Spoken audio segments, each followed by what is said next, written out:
Ni kualika katika habari za michezo kitaifa na kimataifa. Tuanzie hapa Dar es Salaam. Kocha wa timu ya Dar City amesema kikosi cha JKT kimeendelea kudhihirisha ubora wake katika ligi ya kikapu ya Dar es Salaam licha ya wao kuibuka mabingwa msimu huu kwa ushindi wa vikapu 76 dhidi ya 62.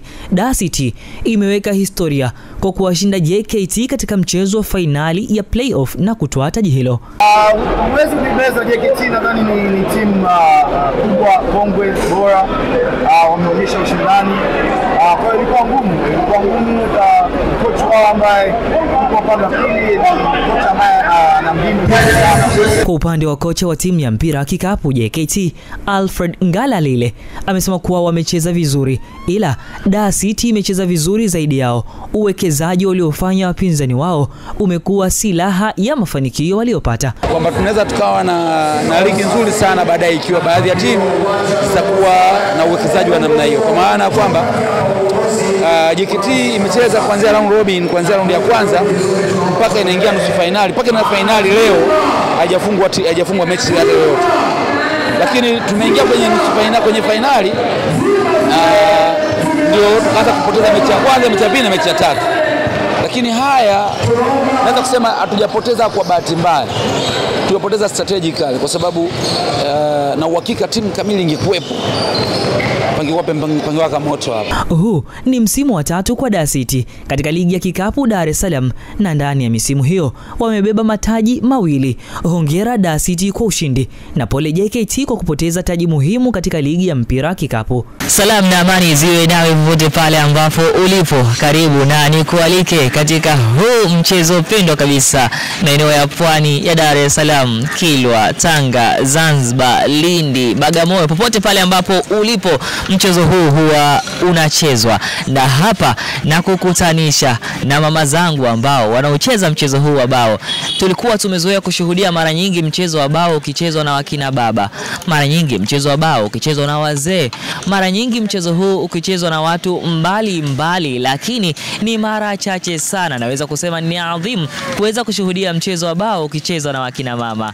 Hawa ni wakina mama ambao wanaocheza mchezo huu wa bao kwa ufasaha na ustadi wa hali ya juu kweli kweli. Una miaka mingapi tangu uanze kucheza mchezo wa bao?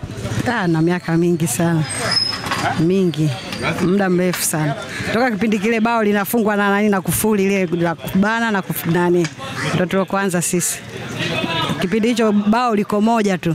Mpaka sasa hivi yapo mengi. Kucheza kama hivi tunapocheza napoteza mawazo na nini nacheza bao. Nilikuwa napenda tu kucheza. Wadada wengi sana hawachezi mchezo wa bao. Unalipi la kuambia watazame kupitia EATV hivi sasa? Mimi naomba tu ajifunze kucheza mchezo huu. Ndio hiyo. Faida ya mchezo wa bao ni ipi hasa? Ni burudani tu. Kwa maana hili bao linaunganisha jamii. Nimejifunzia gerezani mpaka nikajua bao la Kiswahili. Mwanzo nilikuwa nacheza la Kisukuma. Tusalie hapa.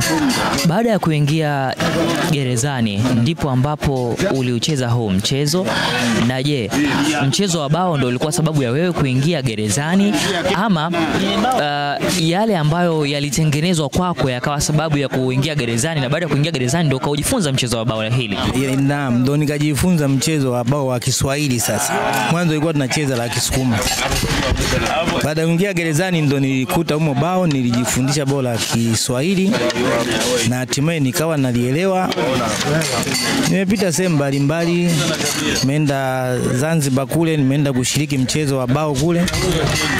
Kuna bwana mmoja alikuwa mtangazaji wa sauti ya Tanzania Zanzibar, anaitwa bwana Mselim, ndio alikuwa tunashindanishwa naye. Na naona mzee mwenzangu anakucheka hapa. Vipi, kasha kumaliza? Huyu anachekelea umauti. Anachekelea umauti. Bao linafungwa ndani sio nje, lakini kashaisha huyo. Mbona furaha yake kama inaonekana amekuweza? Amekuona mtangazaji basi anajikwasha imadi tu ile hali. Au ni vitisho? Vitisho, lakini hali kwangu ndio mbaya. Hadi tete. Huyo nakwambia akinifunga moja hapa nakwambia hivi, mshikaki mmoja achukue baba.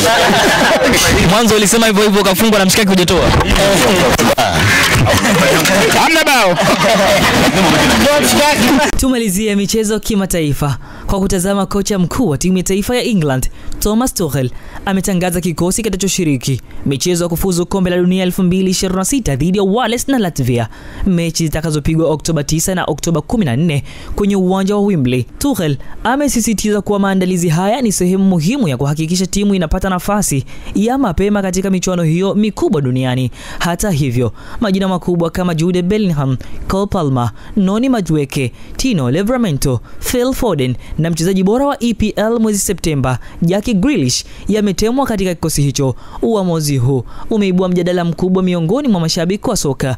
Akizungumza na waandishi wa habari, kocha Thomas Tuchel ameeleza sababu za kutomjumuisha Jude Bellingham, akinukuliwa akisema Bellingham alitaka kuwa kwenye kikosi, lakini naamini bado hajapata muda wa kutosha akiwa Real Madrid, amesema Tuchel. Katika mabadiliko ya kikosi, Bukayo Ayoyinka Saka amejumuishwa tena baada ya kukosa michezo ya kimataifa ya mwezi Septemba kwa sababu ya majeraha misuli ya paja, na Jarel Kwanza naye amerejea kiungana na Saka kuchukua nafasi za Noni Madueke na Tino Livramento walioumia. Ripoti za michezo kitaifa na kimataifa. Mimi ni Hussein Bakari, Rodrio Habari, mwenye utajiri wa habari wa EATV.